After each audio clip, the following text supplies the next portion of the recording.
today we are going to discuss two topics that are most important today than they've ever been: networking and relationship building. At Alabama Power, we often say relationships matter, and this is a relationship business. I'm sure the same can be said for any company that you work with. The same is also true in general for life itself. It's all about relationships. But how do you start? How do you start the networking process? How do you nurture a relationship and keep that relationship going along with everything else that you have going on in your day-to-day life?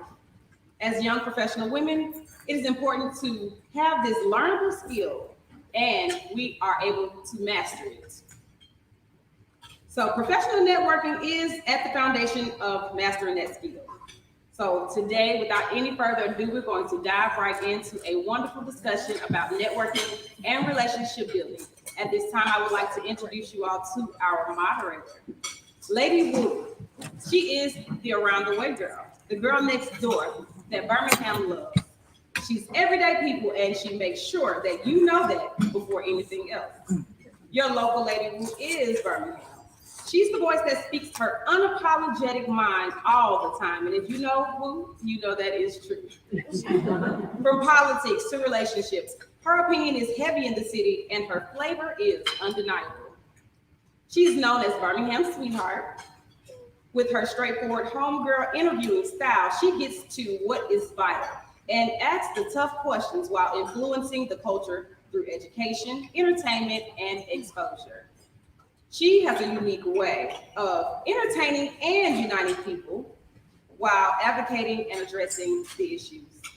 Through her written and spoken words, her singing voice, eclectic moments, no matter what platform you are on, she makes it an experience of her own.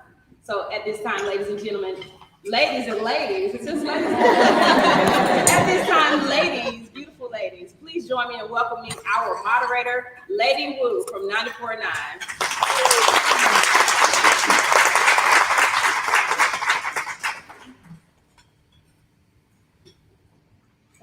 Thank you. Good afternoon. Good afternoon. You all have to drink in your mouth. Good afternoon, ladies. Good afternoon. And gentlemen. Welcome again. Thank you so much for that introduction. I get excited when I hear that. It's flattering, it's humbling, and it gets me going. I am tasked with introducing some other phenomenal women. I'm almost certain that everyone in the room is phenomenal, right? Right. You better say yes. Yes. All right. So bring your introductions up and I'll introduce you as well.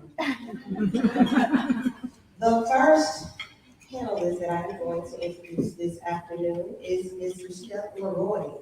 She is the CEO. Oh, go ahead.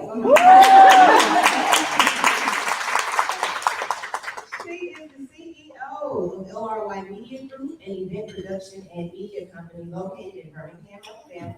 Since its founding in 2017, LRY has had the honor of producing several major events for companies and organizations such as Alabama 200, Birmingham Freedom Festival, Morehouse Tuskegee Classic, and many, many more. LRY Media Group has been selected to produce the opening and closing ceremony for the World Games 2020. Along with producing the biggest moments of the World Games, LRY will also produce and manage the World Games Plaza, which will be moments of the World Games and multiple days of activations for fans attending the World Games. Many of the events that LRY has produced have helped create positive change in the community through social advocacy in areas such as education, social justice, economic development, entrepreneurship, and more. Hands together again for our first panelist. Up next, Ms. Jan Johnson.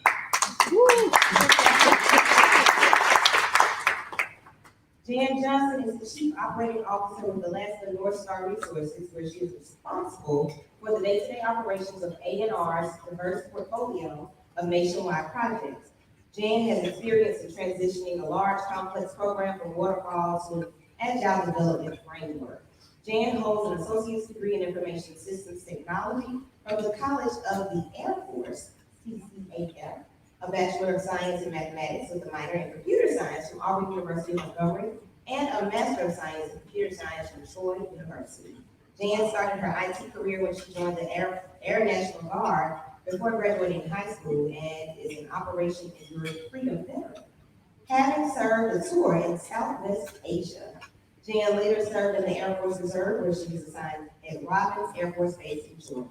As a result of her military experience, Jan was able to transition to the commercial IT industry, where she now has 15 plus years of experience. She has served in diverse roles in IT to include operations, development, and engineering, project and program management, and strategic leadership. Jan is a Washington Pinnacle Award 2019 STEM Advocate of the Year finalist and the 2020 Diversity Inclusion Executive of the Year finalist. And she continues to encourage local community and school involvement in STEM activities. Jan's devotion to educating the next generation of science and technology professionals have made her a mainstay in the local community, where she's recognized her passion to see young people succeed. Jan enjoys spending time with her family, volunteering in the community, and exposing free young children and others to more opportunities in STEM. Hands together for Jan Johnson. And our panelist, Maisha Hutchins. Maisha is a Birmingham native and lifelong resident of Woodlawn community. She is a 2001 graduate of Woodlawn High School as valedictorian. She attended Talladega College as a presidential scholar, earning a BA in English. Professionally, she is a former 13-year employee of the University of Alabama at Birmingham as an oncology patient navigator in the UAB Comprehensive Cancer Center. Currently, she is the Jefferson County Outreach Manager for U.S. Congresswoman Terry Sewell, handling intergovernmental and external affairs. Maisha is the founder of MDH Strategies, LLC, a consulting organization focused on creating holistic, equitable, community-centered strategies for organizations. MDH Strategies, LLC also offers diversity, equity, inclusion, critical race theory training, and development for organizations in designing DEI policies for board development, employee development, client service, and community engagement. Maisha serves on several boards in Birmingham to include Woodlawn Foundation, Teach for America Alabama, Albert Schweitzer Fellowship of Alabama, Jefferson County Memorial Project, Leadership Birmingham, and One Place Family Justice Center. She has completed several local as well as national fellowships in community organizing, engagement, diversity, equity, inclusion, and advocacy, to include Leadership Birmingham class of 2018. Leadership Alabama's Alabama Leadership Initiative Class 2, the Justice Fund and Highlander Center Fellowship, and most recently, the University of South Florida Diversity, Equity, and Inclusion in the Workplace Certificate. Maisha has been a featured speaker, facilitator, and panelist at local and national conferences. When she is not meeting with community stakeholders, she enjoys time with her family, live music, cooking, and her toes in the sand at the Florida Bama beaches. Put your hands together for all of our panelists.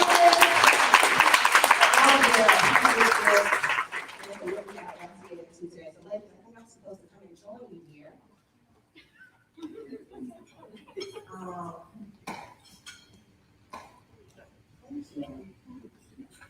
Okay.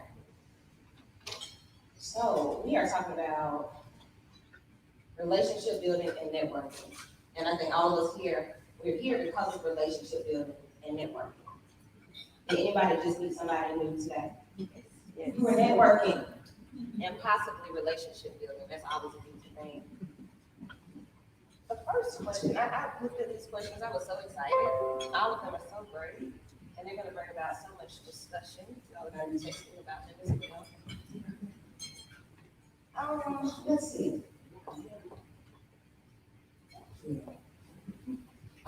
How do you decide with whom you should network?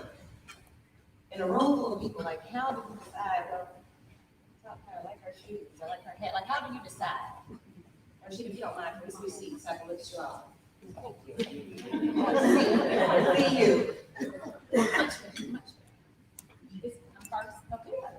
Oh, how do you decide in a room who you will network with? Well, for me personally, I'm just a friendly person.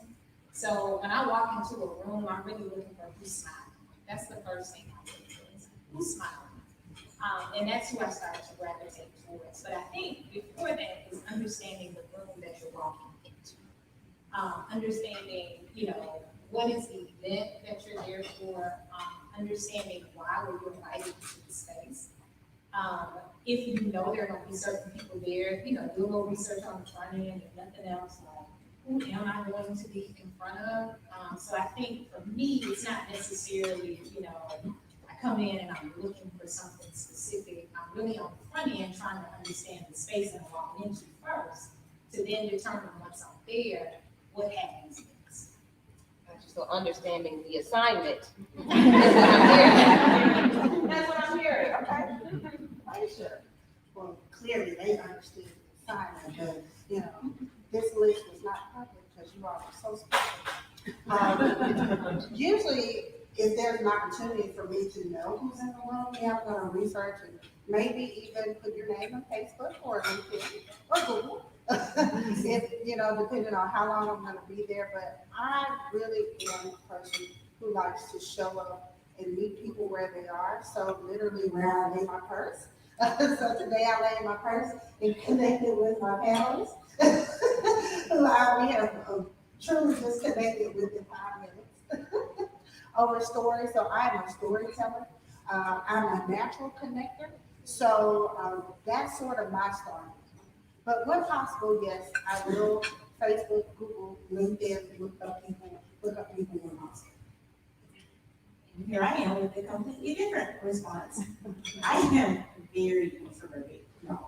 So I walk in a room, not thinking, hey, I'm gonna instantly go and network people. I'm gonna introduce myself to people. Actually introduce myself to someone as, hi, I'm nice to meet you. And those are just awkward things. Look at you. Those are just the things that, I don't instantly think, yeah, I want to go network with them. So I will tell you the first thing I thought when I walked in, oh my gosh, this is a room full of very beautiful, powerful women. I can just feel it, and I feel a little bit out of place. Like, okay, man, let's come to being who you are. You're here for a reason. So a lot of times, my method at networking is like I kind of stand off to the side, and there are other people who gravitate towards me and make me feel a little bit more comfortable. And that's just a very honest answer. So my way of networking is a little bit different, and sometimes it's a little bit hard for me to build myself up to do that networking. But once it's done, I feel so much better for it. I feel like I've gained something from it. So hopefully that's the message to others who are very introverted in the room, that is something to gain out of the hard parts of networking. Even if it is tough, it is uncomfortable, it is good to hear. Okay, thank you for those answers. That one works. That was good. There you go. Okay, good. So what I gathered from your answers, smiles, research, and then stand off and let them come. Right? So sometimes you can't stand back. Let them come to me. Maybe you were smiling And then your research. Real quick, I want to talk about something she kind of briefly mentioned, that she belongs. And I think we all, and sometimes deal with imposter syndrome, right? your motivation. Because it's coming. It's kind of, okay, hold it, okay. Y'all look good. See how I understood this? You did. Well, I told her that these questions, and they are amazing. So we're going down that path. And I'm ready to get there as well. When you said that, I was like,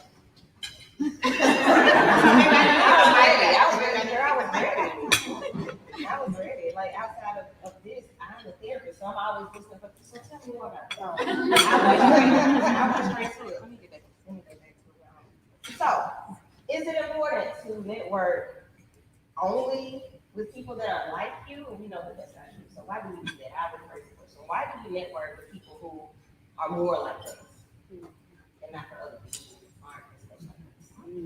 And I think that would be good for you to pick up on that. So it's a very interesting question for me because I have a very different set of circles of friends, like very different. And one thing that I look for is not necessarily people who are like me, because I've learned so much from people who are not like me. Now there is a comfort with people who you can relate to that I also seek out.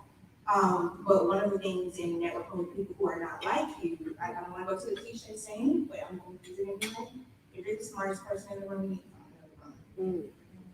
And I just said it the other day, it is so true. There's so many things to gain from people who are not like you, even people who are younger than you, people from different walks of life than you. And it's important to have that diversity in your life because it helps to form a different perspective of your situations and of people. So one thing that I think is very important also is, again, being comfortable and knowing that you're different than these people. These people are all different than you too. Everybody has something very different and unique about them. Even face value, some of us look similar. We all have something very different that we can add in different situations. Good. Thank you, I made up for the introversion. That was it. So she touched on another good subject, which is diversity. So I literally talked about equity and inclusion. But okay, so I won't go too fast. But as I always say, diversity is always there. Even if you're in a room with your family members, everyone has a different story. I grew up in a very intergenerational home, neighborhood. I've always been an old soul. So sometimes it's hard for me to connect with people my age. You know, even though I don't have those experiences as those intergenerational folks who I hang around, sometimes I find it very hard. But if I can let my guard down and say, hey, these people are my people because we're all on the same age group, but seeing life through windows and mirrors, that's something that they teach in education, that children have to see through windows and mirrors. You should be a lifelong learner and always look for windows and mirrors. And in this world, as you know, someone of color, sometimes you want to see a mirror, right? Because you see so many windows on TV, social media, and even in your professional setting.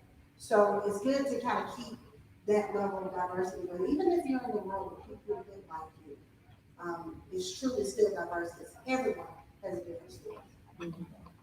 Absolutely, and to touch on that, so like me, I'm a storyteller. Like I love, like, people who know me know I'm always looking for some kind of story.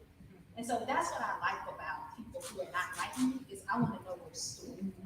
I want to hear about you, I want to know where you came from, I want to understand why you are like you are.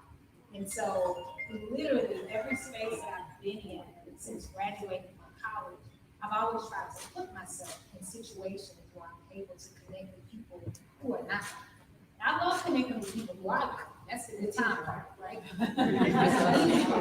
But there's something to be said when you can walk into a room that you might be the only Black girl, you might be the only one, you might be the only one from Alabama in this space, and you know, you can't help but to say y'all 30 times. You know, right? That's you repeat yourself. But it is something about being in a space with people who are like 100% not like you. And then when I start to tell my story, what I then realize is that we're actually probably more alike than what we originally thought after we start to get to know each other. So I think for anybody who walks into a space of people and you're like, oh my gosh, like I'm the only, or I'm not so comfortable. Like those are the moments that you really reveal who you are, when you really can walk into those rooms and really start to like connect with, and in some cases relate with people who are completely different from you. Those are phenomenal responses. And I wonder about when you're networking with people who aren't like you. That is it an intimidation factor? Is it a lack of self-awareness? What is that we face when we are preparing to network with somebody that's not like us? Like, oh, I was gonna walk in and had on, you know, you're looking at labels, you're looking at hairstyles, you're looking at what they have on, you're watching how they laugh and how they do all the extra stuff.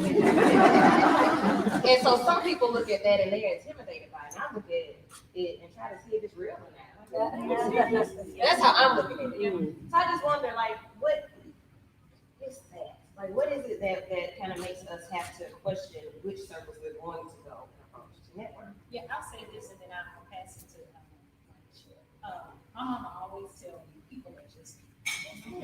And so every space I walk into, that's the attitude that I take. People are just people. Whether we book in Beyonce, although I would fan out. Right? Then I'm gonna be like, she just a person. And I'm thinking, she's like, girl, I'm a People are just people. And so that's how I walk into those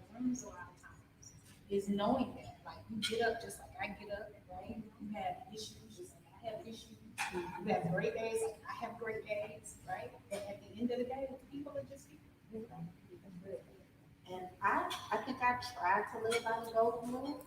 I tried to treat people how I want to be treated. I know that's very cliche, but that is tough sometimes when you always don't get a smile back, or you don't get an instant response, or even sometimes someone will turn their shoulder to you as if, oh, she's not on my level, or he's not on my level, or something. But I think that's important to come into the room treating people like you want to be treated, and you would want to be treated with welcome, open arms. In fact, I'm probably too friendly. I've often been told I talk too much. But like Rashida alluded to, I'm also a storyteller, so I like to tell stories. That's how I relate to people, and that's how you find out, again, you have more in common than you don't with them. Even if you're talking to someone from New York and they are saying, excuse me, what did you say again? Excuse me. Or, you're talking to someone even from a different country, and it could be a language barrier, but, I think we all are having a human experience. As much as we have been pitted against each other, we are still having a human experience, which is very relatable, and you can learn a lot. I don't know how to answer this. Well, so one of the things is first, just knowing I'm going to be around people who are different than me. I have to give myself that pep talk and say, be you. Just be you.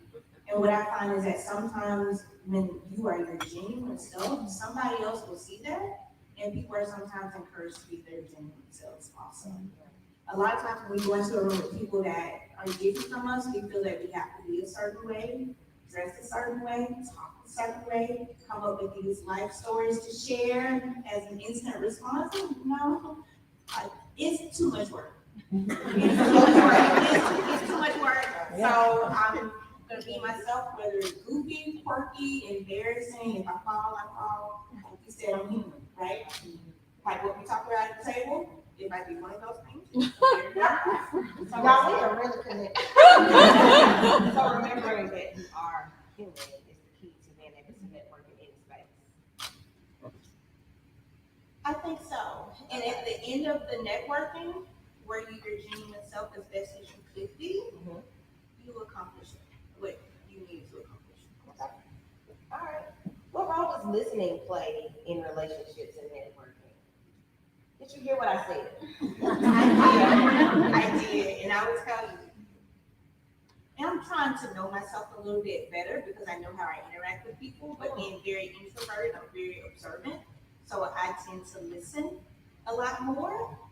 And unfortunately, when I'm listening, I try to process through my reply sometimes. So you have to be intentional in listening. Again, it goes back to what we said about learning from people. You learn from people when you're listening to what they're saying, and again, being very intentional and not processing what you're going to say in response, or not getting to the part about yourself. And sometimes in conversations, it's not meant for you to talk.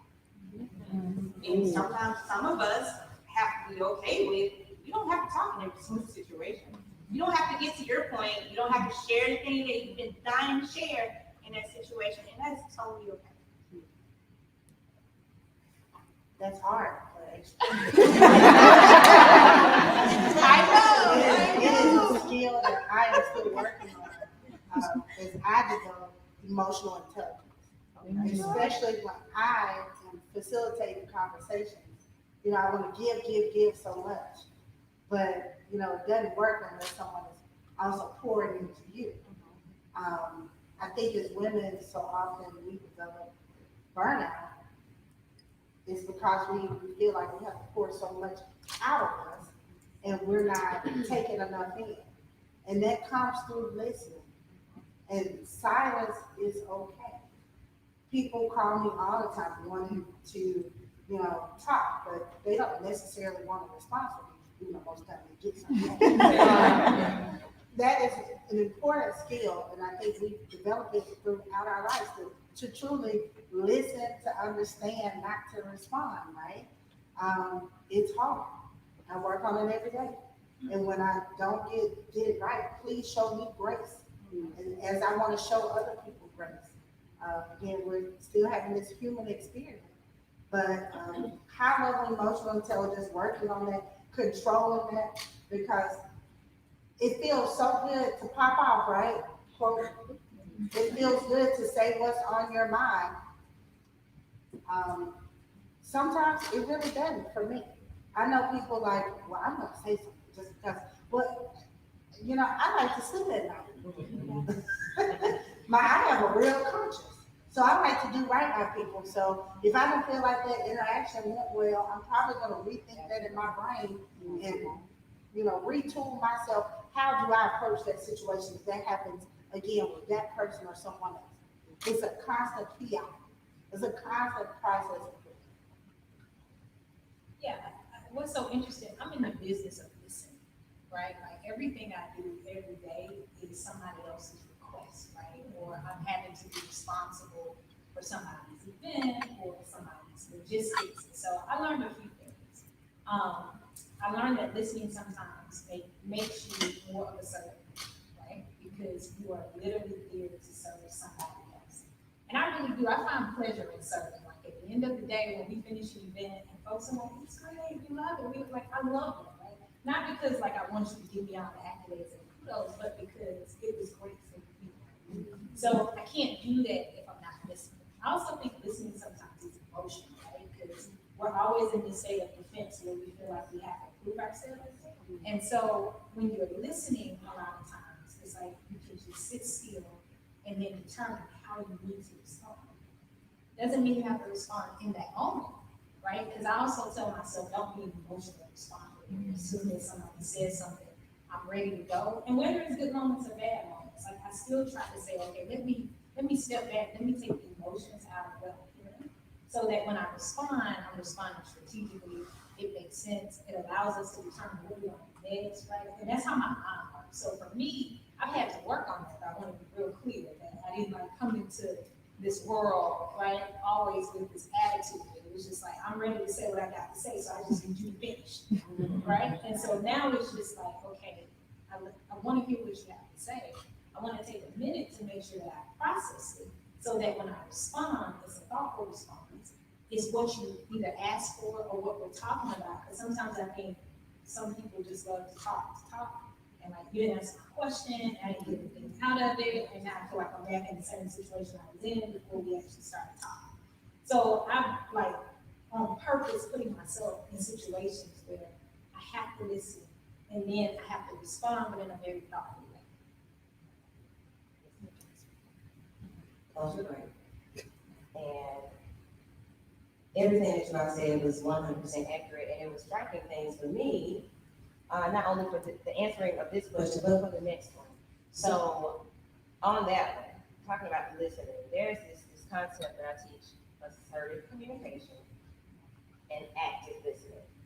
So when you say what you need, in order to make sure that I was listening, or for me to prove to you that I was listening, I basically restate what you said, and it's that correct. It's not always informal. Sometimes it's in a relationship, and if in a relationship you don't talk to your partner or your friends that way, but to make sure that they understood and that they were listening to you.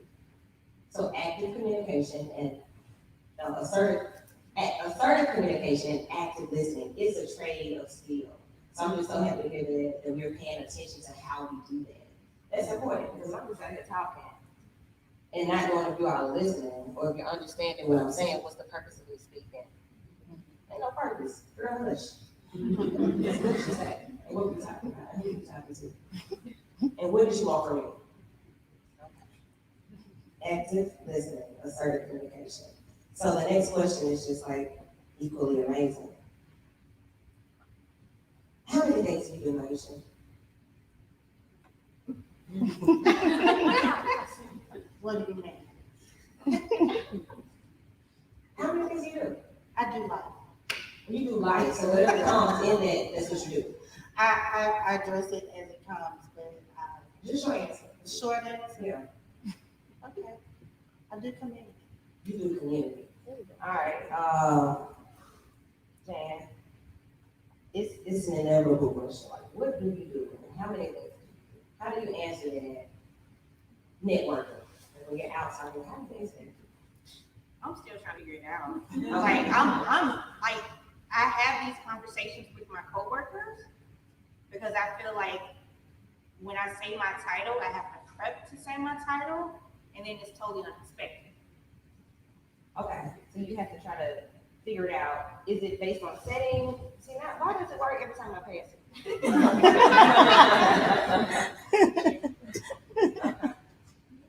It's not necessarily based on setting, because one of the first questions that people ask, oh, so what is it that you do?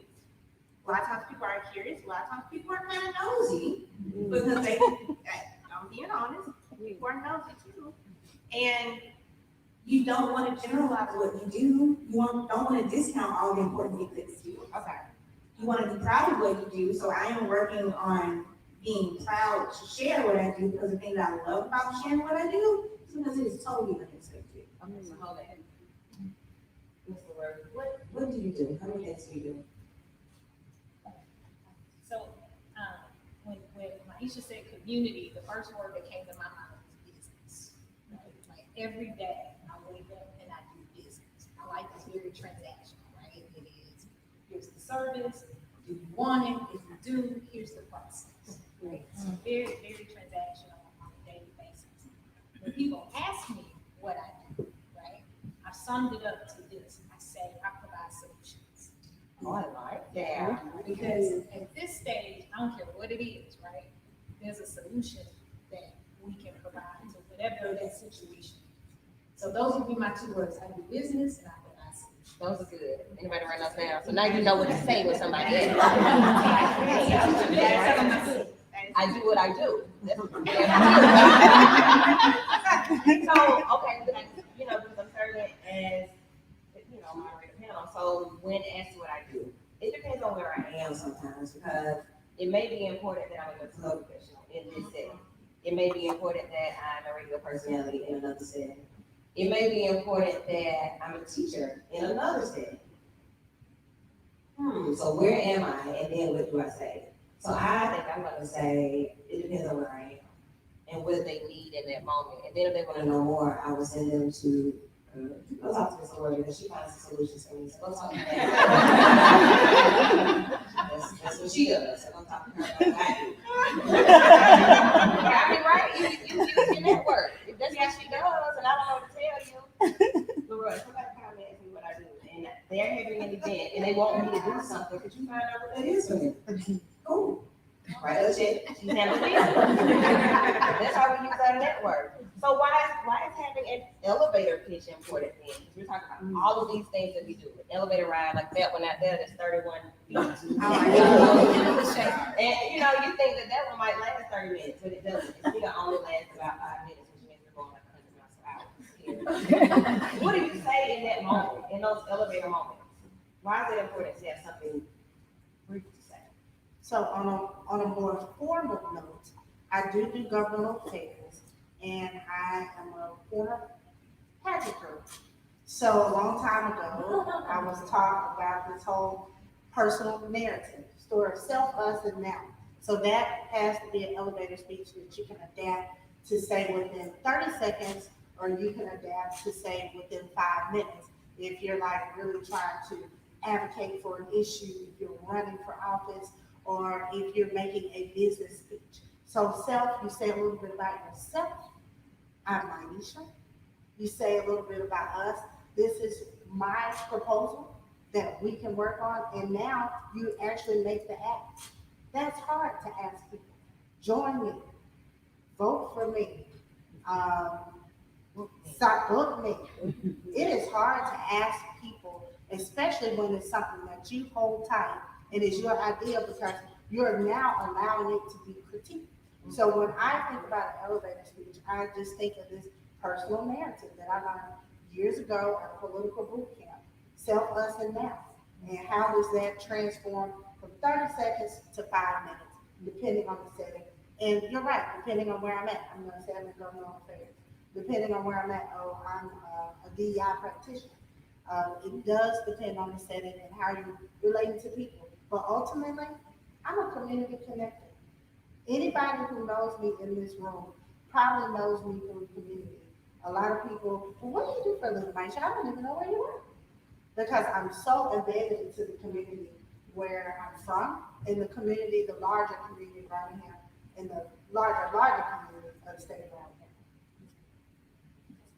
So I normally act that's the one put on the spot with customers. So I'm like, oh, we have to go around the room and introduce ourselves. That is awesome. Great. Didn't have time to prepare notes. All right. So I like to help people win. Like I like to promote people to win. I like my customer to win, and I let my customers know if I'm on your team, if I'm supporting you, you will never lose. And that's something I hold to. Like, it's a very bold statement, but it's one thing. You're introvert, but I'm very bold in what I believe. So even with my teams, with my friends, yes, even with my friends and my teammates, my associates, my family, if I am on your team, you're not gonna lose. Like, it's just so hard to sum that up in the elevator speech. So like, I learned something from you just now. And so my typical very formal is, I'm the COO, I manage across all of operations, I manage across all of our different programs. I'm your main point of escalation if there's an issue, but below that, I'm the people person. And that's probably the most important role that I have, because I can manage all of these things, but it's more important for me to help people. Anybody can manage things, but it's just something to be able to connect with people and help people win. And she was not an introvert. I am. I take a different perspective when it comes to the elevator speech from me. It's about opportunity, right? So especially if we put it into the context of networking, a lot of times professionals, business owners, CEOs, executives, people who you want to, get to know are busy, right? And so that elevator speech gives you an opportunity to know a few things in those 2 minutes, right? Who you are, what you do, how can you help? Those are the 3 things that I look for when I'm out trying to figure out where there are opportunities. And I got that too, because there are people who I'm networking with who I really want to just get to the point. Who I am, what I do, what can I do? So that's my approach to the elevator speech. Now within that, you get a sense of, personality, you get a sense of the type of business that we run, but ultimately I'm trying to get to those 2 things. I heard you. I was active this day. I just had a question. That was good. So we learned about the self, us, and now. Did y'all write that down? That was good. You put it in your phone, because it's Magic City Classic Week. And you're about to be tailgating with people and meeting people at these tents with your VIP selves. And you're going to want to get You're going to need a spiel.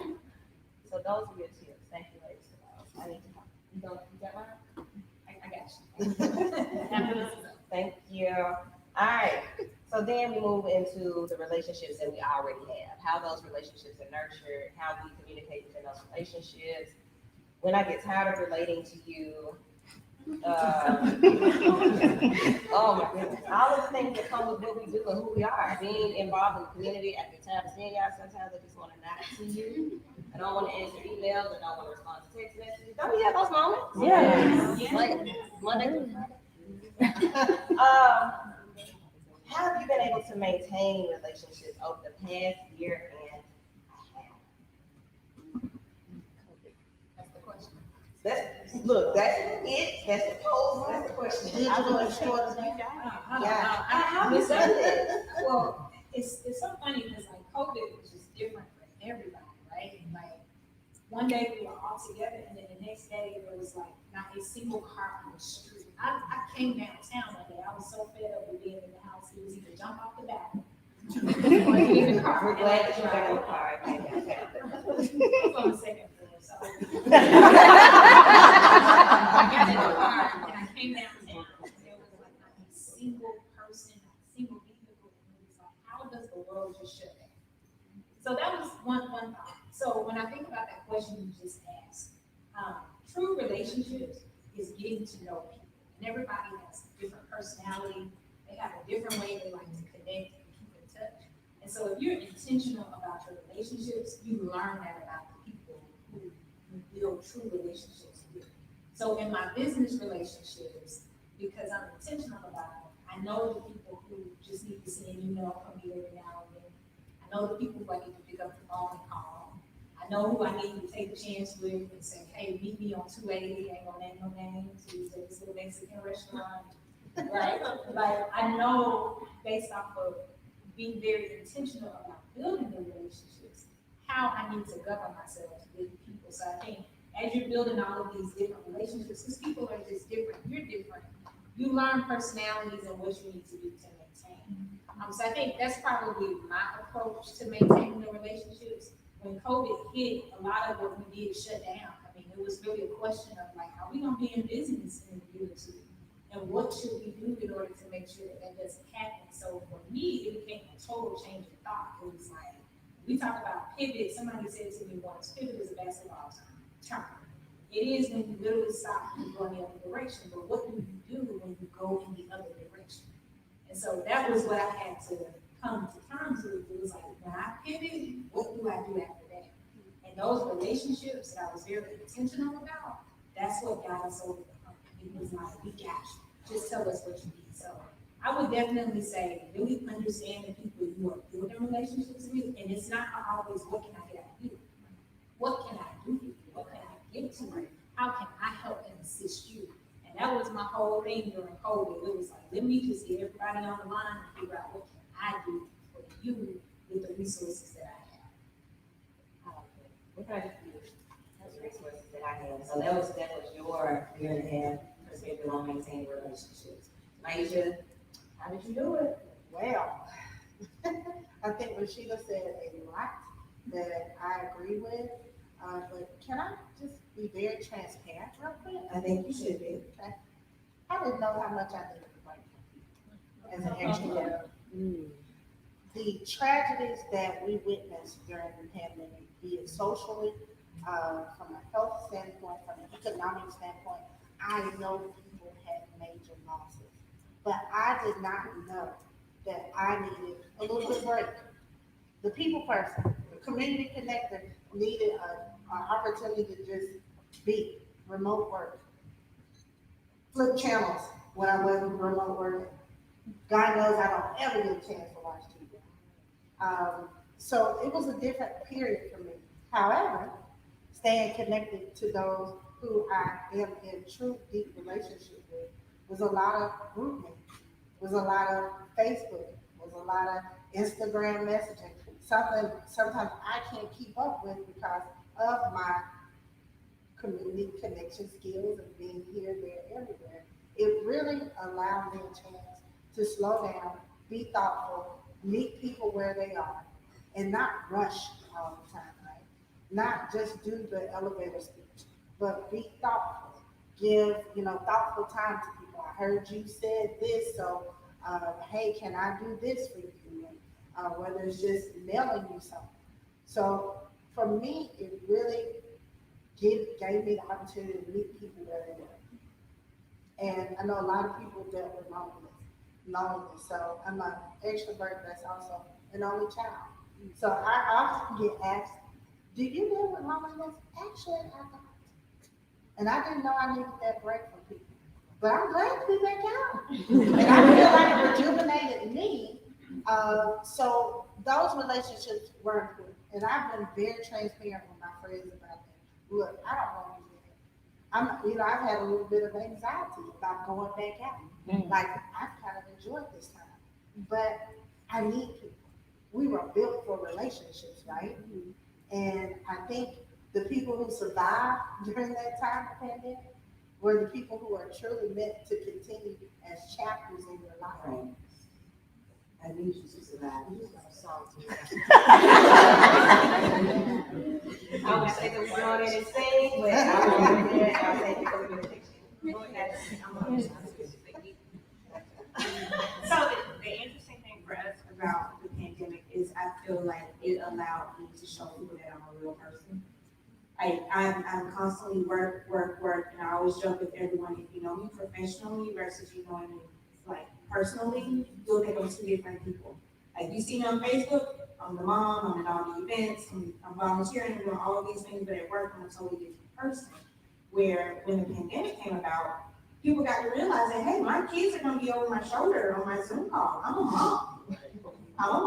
And I'm a wife, so I have things that I need to do in their community events and things I need to support to be full and be happy. And so it was this realization that, gosh, people have lives outside of work. And that's probably one of the better things I think has helped happen to, a lot of us, especially like a lot of us that have corporate jobs, for people to see that we are real people. Like we have lives and these are things that we can't just shut off. We can't rearrange it, we can't like reschedule because we have things we have to do. But in my other relationships, I think I came to grips with, I love how you talk about being transparent. I work very intentionally to be transparent. And I want to be in relationships where I can feel vulnerable and it's okay. People are going to extend grace to me and it is okay. People are going to understand that I'm human. And I had to realize that I'm expecting that of people and it makes me feel comfortable in those relationships. I need to do a better job reflecting the same thing. And I think when I started to do that and stop really expecting me 100% out of other people, I came to grips with a lot. This is all recent discovery, y'all. This is all recent discovery. And I just had this conversation in our life groups.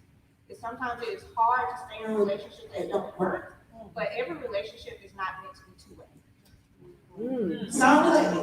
Every relationship is not meant to be two-way. I'm dealing with it right now. It is okay that somebody can't pour into you. People have things they have going on, and people are not capable of pouring into you. And that is okay. That is totally okay, but there are some people that need you to pour into them. So my relationships, I have square of people. I have circles, I have seasons, but I have square people that will always pour into me to keep me full so that I can pour into others. I connect with people again who are not like me. I have a life group that I meet with every single week. People totally different than me. Let me ask you a question. Yes. Just based on what you just said about this life group. Yes. You know, I started group being with all of y'all. I do it all the time. Like, okay, what's your group? Whatever the purpose of the group is. But you're in a life group. Yes. Really quickly. Okay. So small group, church small group, life group, we do life together as a group. And we've been doing this for over a year now. And so what's that? How did you all meet? Through church. Okay. We got paired together randomly in church. I think they wanted to find people who were around the same age. We are loud. We're like the loudest, most lit life group. Like we're the ones we are the most real life group. Also, and it helps to be able to be vulnerable with people who aren't just gonna see. This is the difference when you sit and just listen, but people who are gonna share parts of themselves also to make you aware that you're not the only one that has those moments. And so we do life together. And just this past Sunday, we were talking about it is hard to be around people who you feel drain you. Mm-hmm. But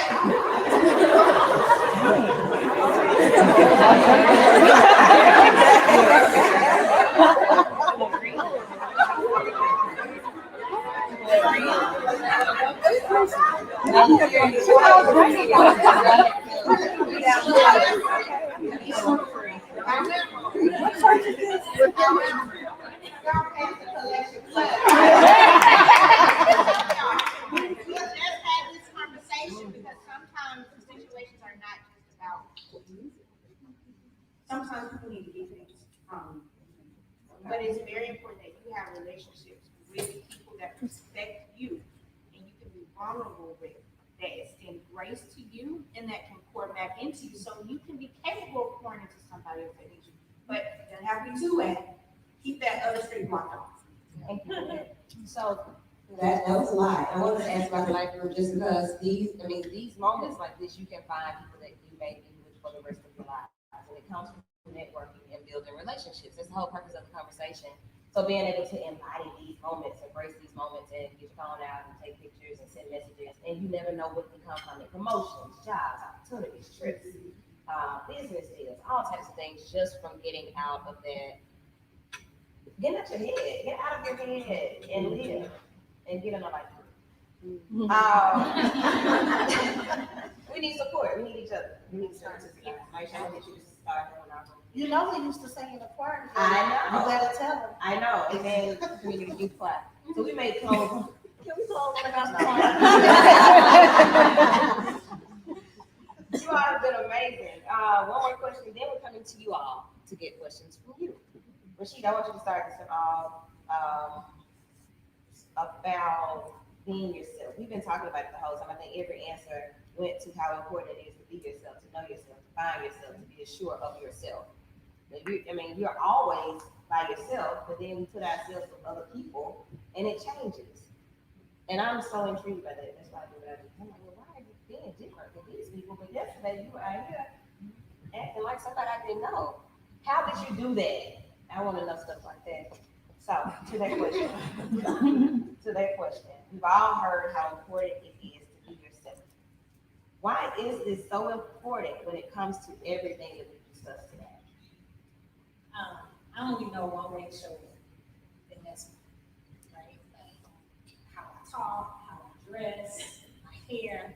Even when I showed up in corporate America for the first time, it was twisted, fro, colored, whatever, right? Like I only know one way to show up. So for me, it is in order for me to be confident in myself, in order for me to do what I do every day, in order for me to support the people I love and the people that love me, that's the only way I know how to do it, is just be me. Be real, as authentic as I can possibly be, right? Like there is no other way, right? I can't even maintain a relationship with somebody if I can't be who I am.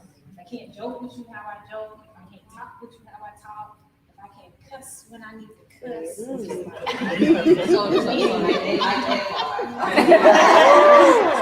If I can't call, Lisa and just start going in, and me and Lisa, we ain't got no relationship. Like, we ain't. At least we don't need no code. Yeah. I just, every day, it's like, I just have to be able to show up and be. And if I can't do that, then I can't, it's like I can't be successful in anything that I do. Yeah, so I think that's what's important about showing up in the space and just being. And whatever experiences that you have had in life, all of that contributes to who you are. And I think that's what people love too. Like when we think about why people gravitate to you, right? It's because you just are authentic, you're genuine, you are being who you know to be. So I mean that's how I would sum that up. Just do you. Be yourself, do you, and show up. Maisha, why is it so important to be yourself, especially when it comes to these topics? You mentioned diversity, inclusion, politics, all the fields where I picked it because I'm like, this is really different. I want to be myself in this arena, and these people aren't like me. How do you do it? I think that's what makes a candidate attractive when they present themselves as their authentic selves. I think when people can be transparent about their mistakes, they can relate to people because again, we are human.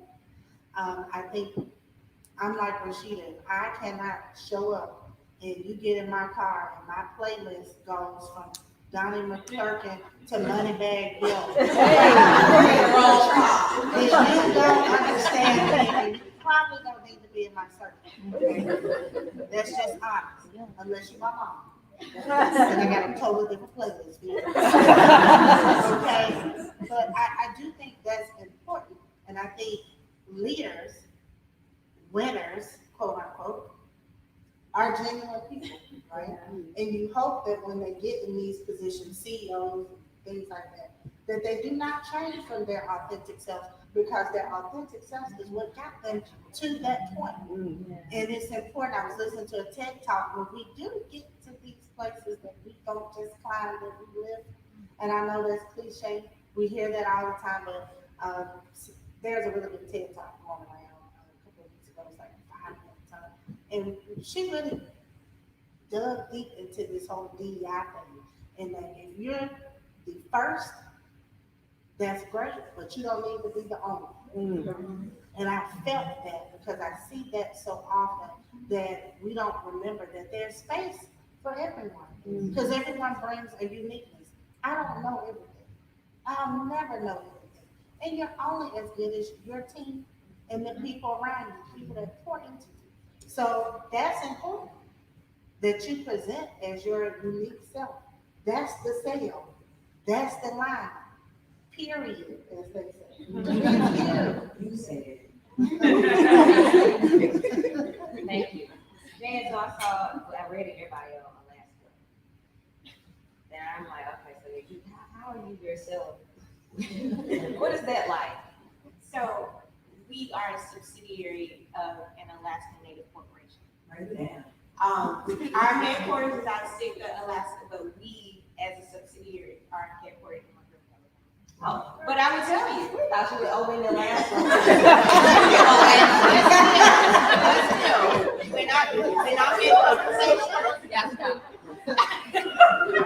when I'm in conversations, when I'm in rooms, I'm the only. And I feel comfortable having these conversations with my peers at work. I mean, we have these conversations. That's why I love them. I mean, it's a bunch of white men. All men. I mean, there's one other woman there, and there's one other woman I talk to on the phone from time to time. But it's all men. So being your authentic self sometimes is very hard because you feel like you have to do a little bit extra, but you can't go over. You can't cross that threshold. You can't be too sassy. You can't be too emotional. You know what I mean? But again, it's very different being the only one. And for so long, I've been the only one. I started wearing it like a badge of honor because I always say even when I talk to young people, it's so important that you see somebody who looks like you. Because there's somebody else that's afraid to sit in the chair you're sitting in or walk in your shoes because they don't see anybody else that looks like them and that somebody's capable of doing it. So it is tough. And like I said, I am still coming to grips like with a lot of this, but representation matters. And that's why I love so much being a part of groups who are not like me, because I love to have those conversations with people so that they can see that and get that exposure. Never think about certain things if you aren't exposed to people or yourself exposed to situations. Thank you so much. Being yourself is so important in networking and relationship building. I joke a lot about things because it's me being myself, but I'm very serious about things as well, and that's a part of me being myself. So no matter the circle, I use my gifts that were given to me that nobody can change. So it's one of those things that I don't even know. I'm not even concerned about what's happening in the room that I'm in because I'm doing what I'm supposed to be doing. So that's the power that I get from being yourself in spaces. It doesn't matter what space I'm in, I'm going to be this. Now, if I need to not wear Jordans, maybe not. Okay. If I need to not use profane language, I won't. If I don't need to drink in this space, I won't. If I need to, not lean over it. There are certain things that are etiquette based and that are, it's a time and place for everything. We know that. We know that there's ecclesiastical ways of operating. We do understand that. However, we don't negate ourselves to be a part of. And that's another story. That's another event. Okay, so go ahead and put that one together. That's important. I don't want to not be myself to be myself. So yeah, we're gonna book that show. We'll put that together in the song. That's vital. So do you all have any questions? Thank you. This has been a great panel. My name is Francis. Going back to the communication and the active listening and the intentional talking, tell me some of the cues that you look for to switch. So what are you looking for when you're like, I'm talking too much, or I need to stand out now and say something? So what are some of the cues that you see that you switch? Okay, I like the way, first of all, you refer to those therapeutic terms. Yeah. Okay, girl. Active listening. So assertive communication says that I'm watching body language and somebody's looking at me like, what does that mean? Okay, so, well, nice speaking with you. I hope to talk to you again soon. But if they're looking at their intent and I'm watching them agree, nonverbal speak loud, like I'm watching. They start shifting, that means you're ready to go. And so I say, well, hey, looks like you're ready to go. Right? Like, you ready? So I speak to what they speak, even if it's silent. I see that. But that's I learned that. Like I paid for those skills because otherwise I'd be like, girl, why you keep moving? But I learned how to say, I see the time is drawn out. Or something, you know, something to speak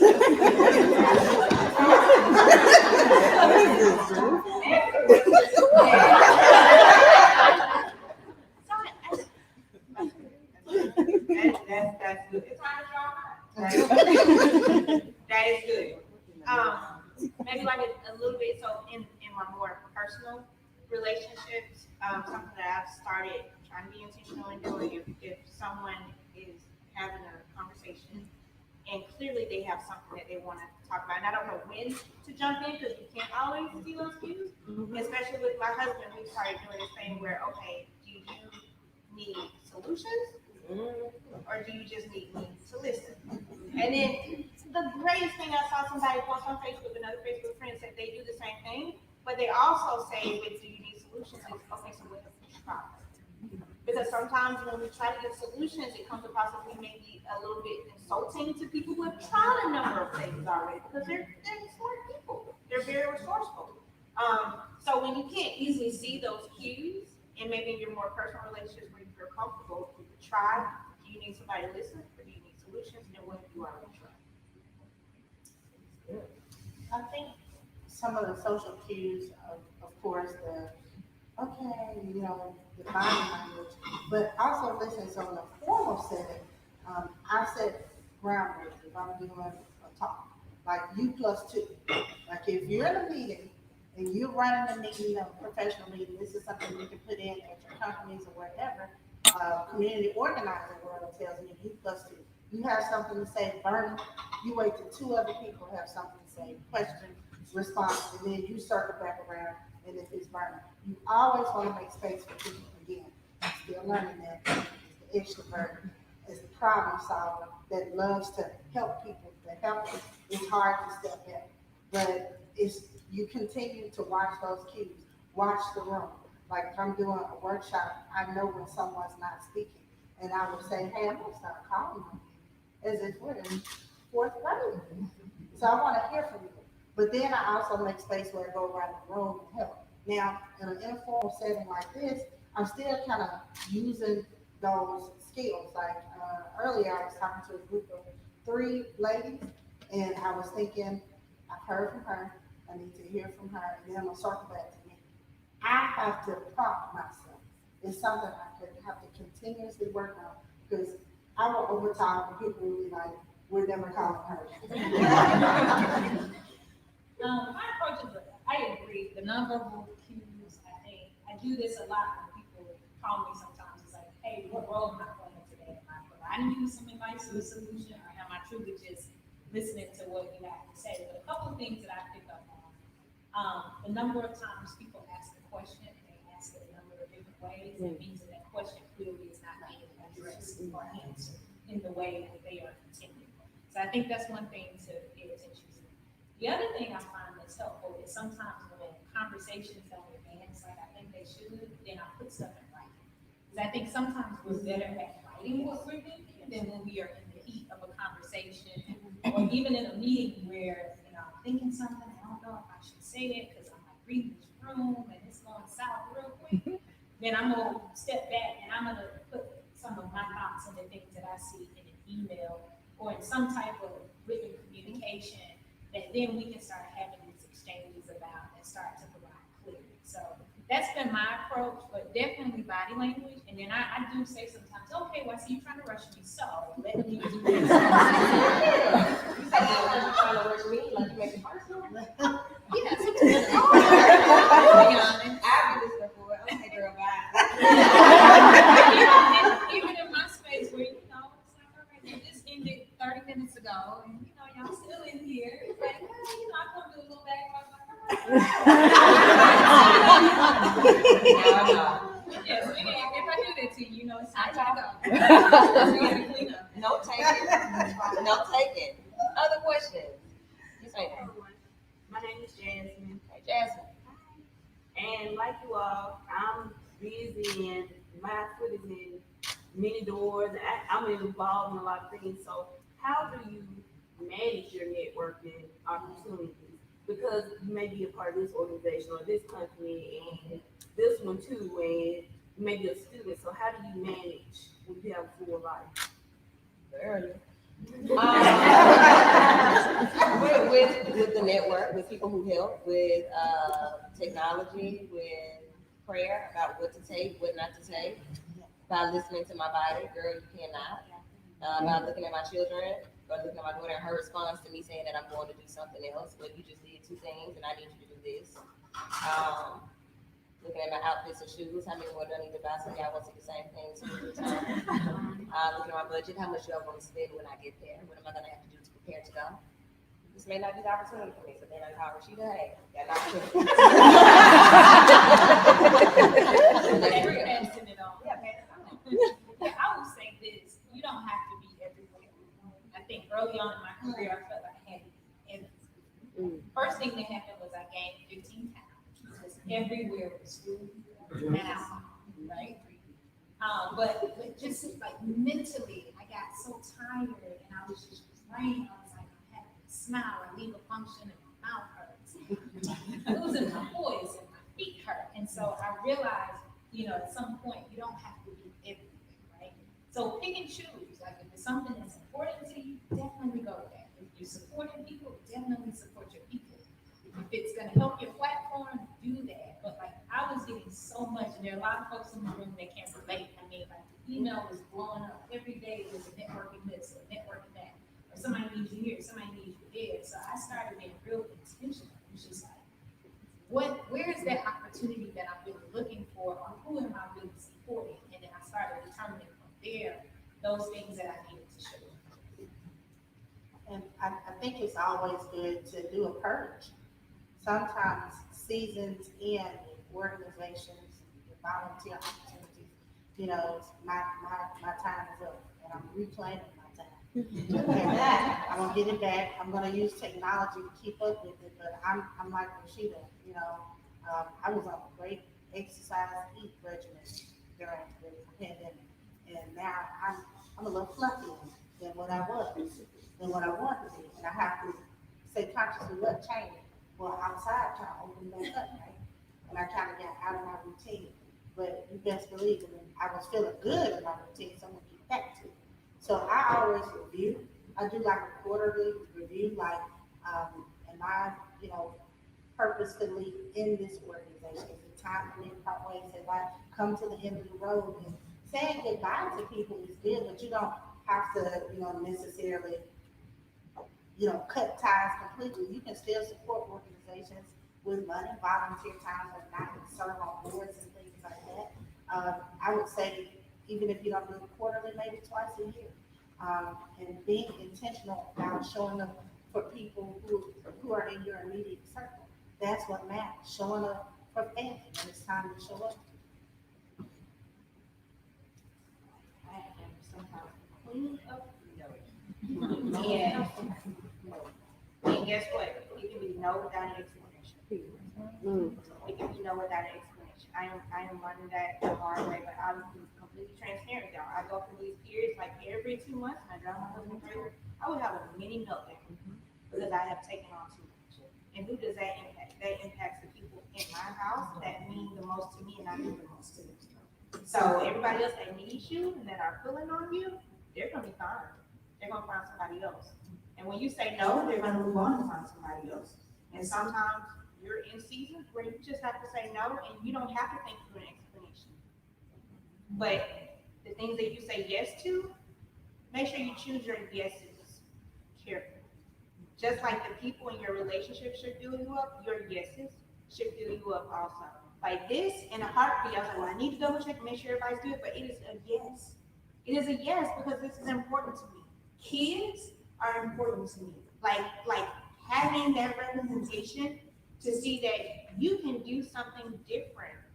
My voice can make a difference to somebody, so that's a yes. Me serving on my HOA social committee, yeah, that's enough. I heard the key word heard being intentional, setting boundaries, all of these things that we're teaching in private settings are very much useful in public and how we operate in business. Ladies and gentlemen, have you all enjoyed yourselves today? Yes.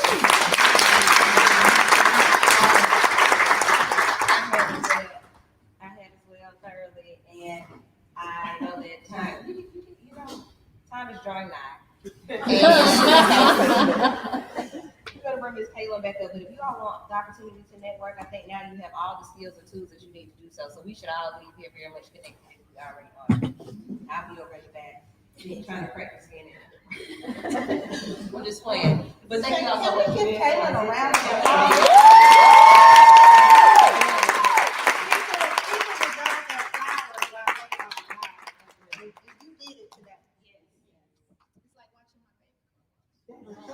That is a true story. And speaking of flowers, I would like you all to notice these beautiful centerpieces that were taken care of by two dear friends, Miss Frances, Miss Teresa. So we're going to give them a hand. And if you want these centerpieces, feel free to take them home. They're live flowers. They're beautiful. So if you want a centerpiece, please take those home. So thank you. These are your flowers. Like you're still alive. Thank you to all of our panelists. It is the time to bring it to an end. What is it? The time is nigh. I'm not Mary Mark. I'm not gonna get it right. It's time to bring this awesome conversation to an end. And thank you for allowing me to be my genuine self. If you know me, you know me. So I like to laugh, have fun, and I never know why I'm meeting a person until I know why I met that person. So I met you guys. I met some of you. I made mistakes, and you have given me the grace that has been discussed in this conversation today. So thank you. I want to say thank you again. Let's give this panel a huge round of applause. These are my friends, old and new. So thank you, ladies, for being available when I call. If you need us for anything, of course, you know how to get in touch with me. And that goes for everyone in the room. Meet somebody and get their information. So when you need to lean on them and you need them to show up for you, you have a network, and that is what the network is for. So really quickly, I would like you ladies to pull out your phones and follow us on Instagram. Hopefully this will be something that we can continue in the future. On Instagram, we are ourpower.beham. Thanks to our marketing specialist, Ms. Dara Carr. I want to give her a round of applause for helping organize everything. Like us on Instagram, and that's where you will find all of the pictures that were taken by our wonderful photographer, Ms. Winter. We want to thank our DJ Gorgeous in the background for the tunes. And also, there's another gift for every lady. These wonderful candles that you saw when you came in the door. These candles are locally made, and this is a Black-owned, female-operated company, Gerald's Daughters. Let's stand up to the twins. This is Jessica and Jaleesa Mosley. Ladies, stand up to the They started this candle company not very long ago, but these candles smell wonderful. So take one. It has the title of today's event on it, so you'll never forget where you first started this new way of networking after the pandemic. So it is Magic City Classic Week. Hopefully you learned something today that you can take into this week and meet new people. And don't be shy. I will walk up to anybody. Sometimes it's premature, like Aisha said. It's like, do you know what that is? I don't. But I'm like, what is that cologne? What is that you're wearing? I like your shoes, girl. I like that bag. Like, that's just me. But sometimes it's like, get out of my space. I don't know you. But sometimes it's like, well, okay, we can relate on some common things that aren't just always business. And last but not least, we want to thank our fantastic moderator, Lady Wu, who kept the party going today. So thank you. You are amazing. Thank you guys for coming. Thank you guys for believing in this project. And hopefully we will see you guys again at the next event. So follow us on Instagram for more information, and feel free to mix, mingle, and network for the next hour while we listen to the tunes from DJ Gorgeous. Hit it, DJ.